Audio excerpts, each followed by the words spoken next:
let's move on from defenders and talk midfielders. Midfielders: Brendan Aronson, Johnny Cardoso, Luca De La Torre, Weston McKennie, Yunus Musa, and Alan Senora.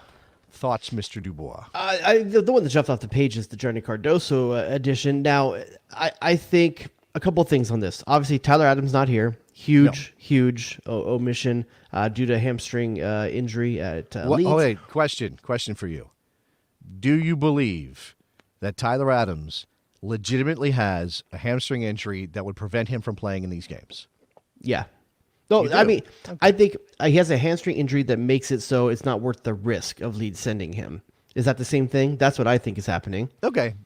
So that's all it should have taken. Hold on. If this was a World Cup qualifier, he would be here, but it's not. So whatever. Just leave. What's more important to Tyler Adams right now? Securing that he'll be in the Premiership along with 2 other Americans next season? No, I agree. Or being here to play Grenada? I agree, but I'm not saying it's the wrong move. I'm not accusing Tyler Adams of doing something wrong. I'm saying that if it turns out that it's like, my hamstring, my hamstring, guys, it doesn't really feel. They sent McKennie and Aronson.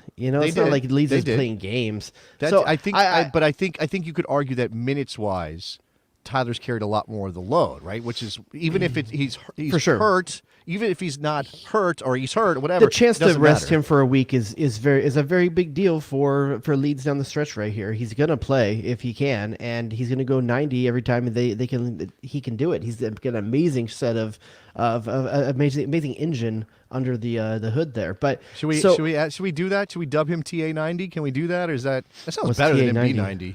No, Michael Bradley used to be MB90 because he would go 90 every single time out. He never came off the field. Careful, T and A stands for a few different things. Not T and A, just TA.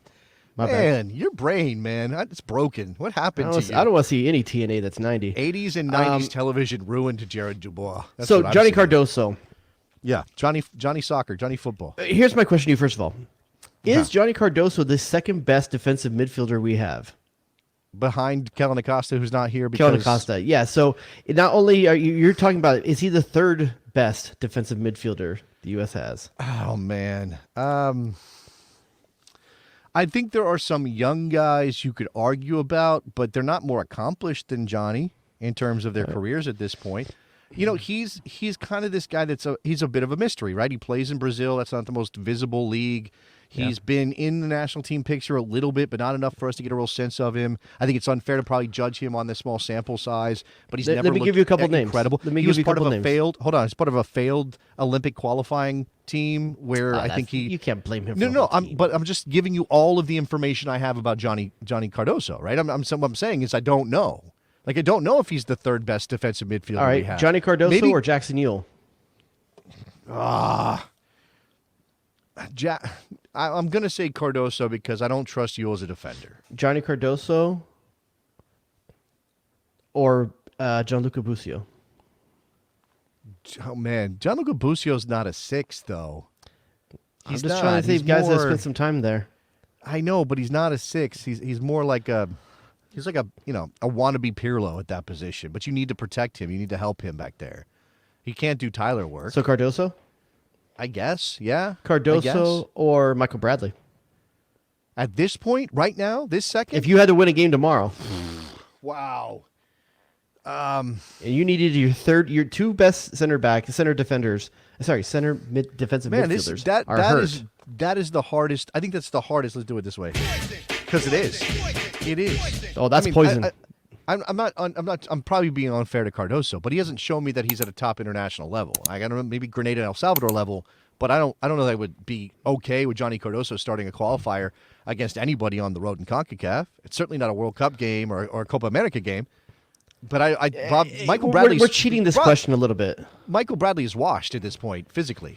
We're cheating. We're cheating this question a little bit because the right answer is Weston McKennie or Yunus Musa. Like that's what you would really do. You would put one of them there. I would play De La Torre before any of the guys you mentioned. If you put a McKennie, Musa, and De La Torre 3-man. Dax is the answer. That's the answer. I would take Dax over them.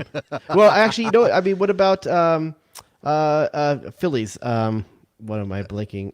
Philadelphia's number 6? Yeah. A guy who's not an American, Jose Martinez, that guy? No. Was it Leon? Oh, Fetch or Leon something? Flock. You're talking about Leon Flock. Yeah, Flock. Yeah, Leon Flock is more like he's more a two-way midfielder because Martinez does so much work. But I would play Flock, but ahead of everybody you mentioned, except for maybe Johnny. I don't know. That's the thing. I don't know about Johnny enough to say. Now, the other question is do you even need to bring a defensive midfielder in for the level of opponent this is going to be? A good question. But here's the thing. I think people are freaking out because they see him starting or something like that. I don't think Johnny Cardoso starts either of these two games. I think he's there in case you're protecting a lead with 20 minutes to go. Well, then, and he's a sub that you make. Then give me your. I mean, by the way, Brendan Aronson being listed here, I don't think that means a ton, but it's interesting. It's a thing to note. Senora is an attacking player, right? We can agree on that for the most part. Yeah. Senor's a player you're not going to play at the 6, so you can't use him there. You're going to have to play him in one of the forward spots. We know where McKennie plays. I think McKennie, you could ask him to do it. He has the philosophy to do it. Whether he's disciplined enough to do it is a different question,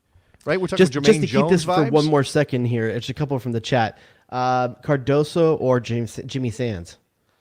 I would probably play Jimmy Sands. I know it didn't end well. Obviously for him at MLS, Rangers. so it may not be an option. He wouldn't be Johnny probably not an Cardoso. Johnny Cardoso or Aiden Morris, who Anthony Hudson's already given a chance. Don't have man.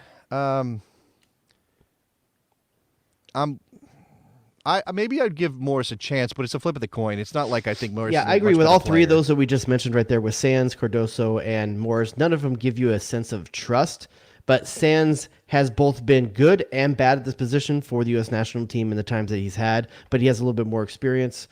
So I don't know. It's like I said, it's a true pick your poison there. But I'll tell you who's missing from this midfield that I'm really surprised by. Tell me. And nothing's going to tell you that Anthony Hudson thinks Scotland is shite than the fact that Malik Tillman is not here. Malik Tillman is not here. That's an odd one. Yeah, I would The think dude's having an amazing season, just like CCV.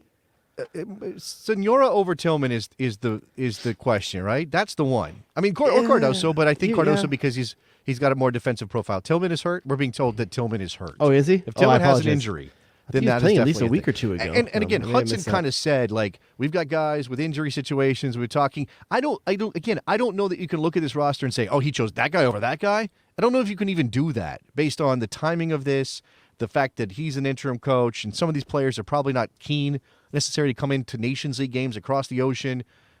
Some guys are playing a lot, and you might not call them in. Some guys are playing it not at all, and you might not call them in. Some guys are so clearly talented but not playing. You have to call them in if they're available, like Serginho Dest. I just don't know that there's a lot of clear logic on any of these. Does that make sense to you? Yeah, Is that, you know what I'm saying? I think, like I said, the only weird one here is Johnny Cardoso. Everyone else here, I think Alan Sonora, you give him another chance. He looked okay. I think the reason I want to see Alan Sonora here is because I feel that unfortunately he was dragged down by the quality of players that were around him in the cupcake window. I'm really anxious to see because I feel like he plays very similar to Luca De La Torre.